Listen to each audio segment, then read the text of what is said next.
I think there's a group of people right now that think no one loves them. And they're walking around this planet with a sadness in their hearts because they believe that there is nobody that loves them. I don't know why, and I'm not sure why I've got this coursing through me, but I've got a love for that person. I've got a love for every person that's walking around this planet, and a hope that we'll be able to connect. And connecting with you guys, connecting with Mark Wages and with Sig Sauer and with Cheryl Niles and Tom Murphy and Paula PJ Clark and Wendy Pooh Bear, Virgo Psych, you know, connecting with you guys every single day is the first step towards what will be a global shift. Think about that. You are a part of a global shift. How unbelievable is that? And the more you connect with those around you and bring them to where we are in order to feel what we're doing and to connect, and the comedy and the positivity, the music. I don't know why I feel like this show, the variety music and this, what we're doing right this second, and the comedy can save the world.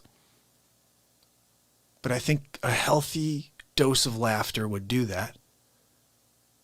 Good music, passionate music will do that. And someone speaking in the moment, how they really feel about life will do that. So, if we just continue to show up and live in the moment and live in the light, hopefully people will feel that and say, I like that better than what I'm getting from the negatube. And they'll come join us. That's the hope. That's the dream. It sure is, Cheryl. It sure is.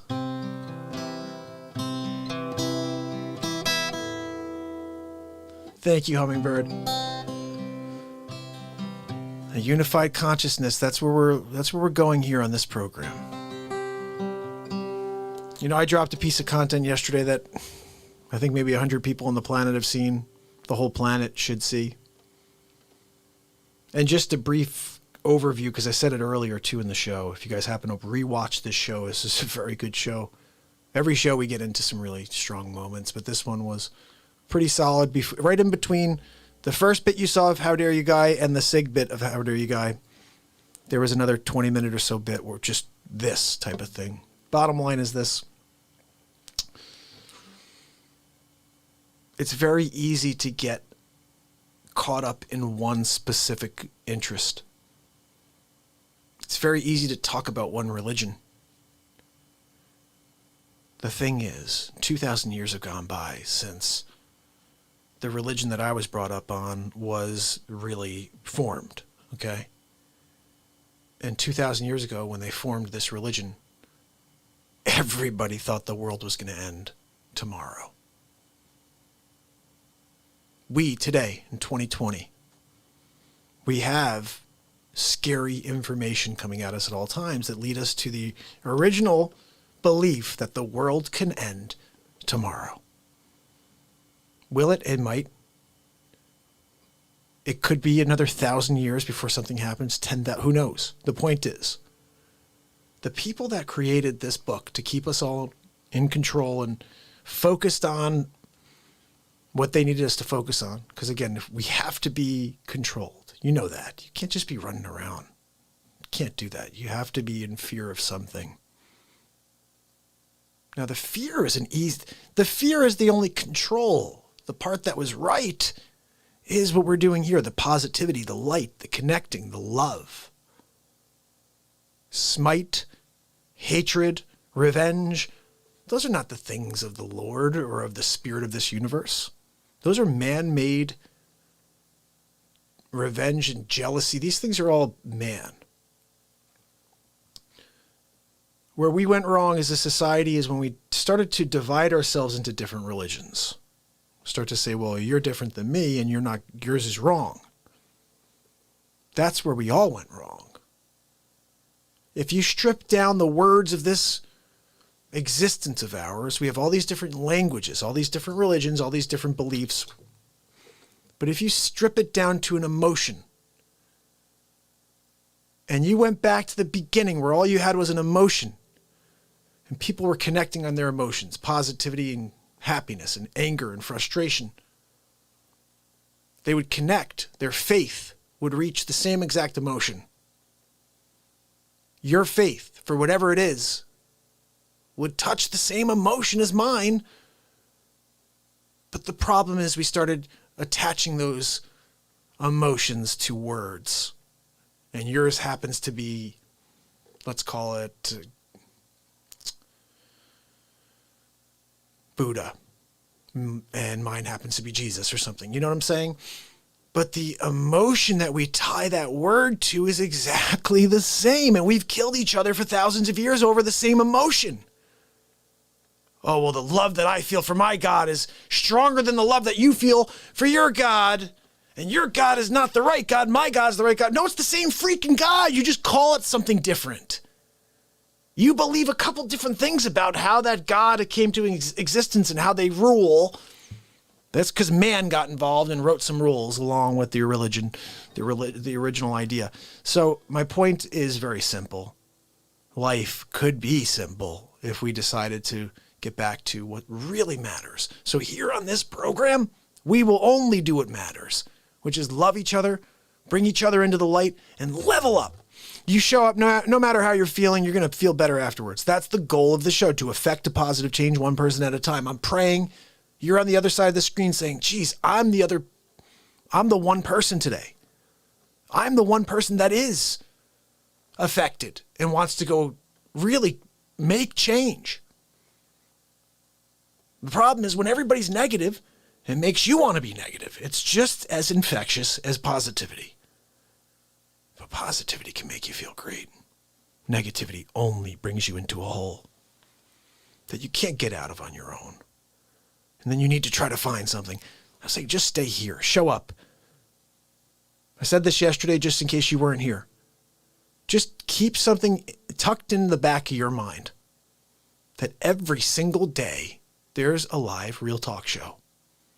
No matter how bad your day is. 3 months from now, you could have the worst day you've had in 3 years and have some really bad thoughts going through your head.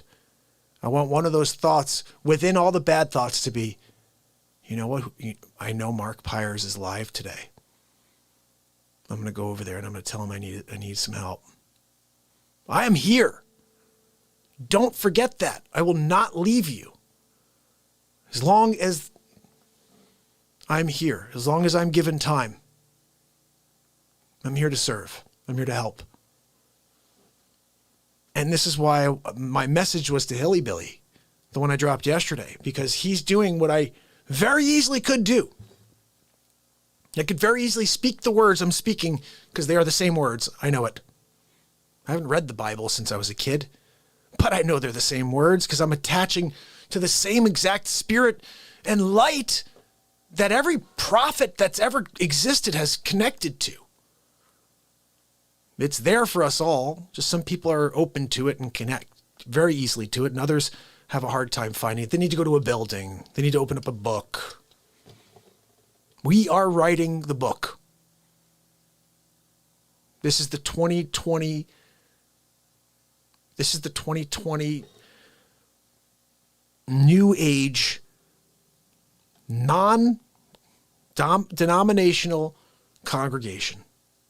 We come here to congregate and we feel great and we don't worry about the garbage that's attached to all of the positivity.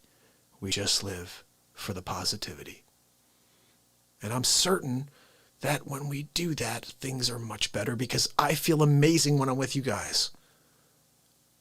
And the same way that I'm telling you when you come here, we'll level up, we'll level up. Guys, you think that I come out here every day and I'm just leveled up. I'm leveling up with you. I need you just as much as you need me. And by need you, meaning I need that camera. I need to express myself. I need this to be recorded. I need it to be here for time. Because right now with 32 people watching, the message that was just heard needs to be heard by more. So if it's on tape, if it's somewhere, if it's safe, long beyond the time that I'm here, someone could come across it and realize it was there for them. We have too much to dissect right now. I think like right now we're at 3 hours and 40 minutes. I did 45 minutes this morning on a real estate show. I'm doing 4 hours plus a day, plus I'm dropping a ton of content, 3 to 4 pieces a day. No one's going to be able to go back and look at what I've done until my time has come, you know? Because I was, as Mark Wages would say, I was broadcasting in a hole for so long that the amount of, I did the math before you guys found me. If I just figured 1 hour a day, I had already done something like 32 days of real talk when you guys found me. Like full 24-hour days. You'd have to watch for 24 hours for like 32 days to even watch all of the content I had created to that point. And since then, since you guys have actually come here and joined me, every show's 4+ hours now. Every show we do about 4 hours. I think last night was about 3. They're usually 3.5 to 4.5 hours. And I don't mind. I've been building up to this for so long that this is not a hard thing for me to do. I'll stay on for 6 hours every day, guys. You just spread the word and get people here, and I'll keep broadcasting. I've joked. I'm not joking. This will be the first Mark TV, like an Ed TV type of thing. We will do 24. And at that point, it will be people filming me, not just a camera in front of me. We'll actually go and have a full 24-hour show. I don't know. It's not going to be interesting watching me sleep, but just to prove that someone's crazy enough to do that. That's when you have the whole world paying attention to the light you're trying to build. A day in the life of a light worker. A day in the life of real talk. The thing I think you guys need to know is, someone said something the other day that was very interesting. And it was actually Trinity. When I was on with Trinity, she said, I have a hard time sometimes getting to the level like you are so easy to get, to be there. And I wanted to make sure you guys know I'm not always there. I don't live in the light every second of my life where I'm up here. I try my best, but life is hard. Life kicks you in the chest daily. The question is, will you let it keep you down? Are you going to redirect and determine what you could do next in order to save that moment? Give yourself a chance at tomorrow, I think so many of us are up against it right now with this pandemic. And there's no real clear-cut answer here because no one knows what the truth is. The experts are not the experts. They know nothing. Everything they've said has been completely wrong. And they keep telling us new things and we're supposed to believe because every time they tell us something, it changes 2 weeks later. So why would we believe any of it? And we're a world that's scared and angry, frustrated. And it's the perfect time for them to divide us, fully divide us. And this is why I'm certain that it's been impossible for this show to grow and impossible for anybody to find us outside of Wages telling you about me. I heard someone say something interesting the other day, like, if you're not growing, it's because your content's terrible. And I'm like, I don't know, guys. I don't know. I really don't know. I don't think that's the thing. I think if my content was horrible, I don't know. I would not be getting the feelings and get the, another thing happened the other day. I told you I was looking at how many subs we had because we were just curious. I was saying this, Wages. I said, from the moment you found me at 295 subs, today is 100 days from the day that Mark Wages found this show and started sending you over here. So I want to quickly check and see how many subs we have today. I jokingly said the other day, Wages, that how cool would it be if we hit 3,000 subs by the time today came, the 100-day mark. But I was like, there's no way that'll happen. And when I went to go check, this was the craziest thing. I was 131 away. Now, what's interesting about that, if you're new to the show, is I'm a numbers guy. 13. I was born on the 13th. Okay. Right now we're 121 away. So that's pretty awesome. We're at 2879. We started at 295 subs. I just have to see. I want to see. This is all you guys from wages, okay? We're at now 2,879 minus 295. Let's just see. This is all wages. Mark wages because of Sig Sauer and Planet X, and then getting in touch with Mark. Mark Wages is responsible for 2,584 subscribers on the Real Talk platform. Without Mark Wages, we're sitting here at 295. You guys have seen some of the stuff I've done lately. It would have been to 295 people. Tom, you never would have found How Dare You. You never would have seen Hammerlin Jameson. Maybe 5 years from now, because I never would have stopped. You'd eventually see me because there's no way they're going to stop me. It doesn't matter how much they try. Time is the only thing that stops me. But the eventuality is we get where this show is going. And they will hate it when it happens because we're going to shift the perspective.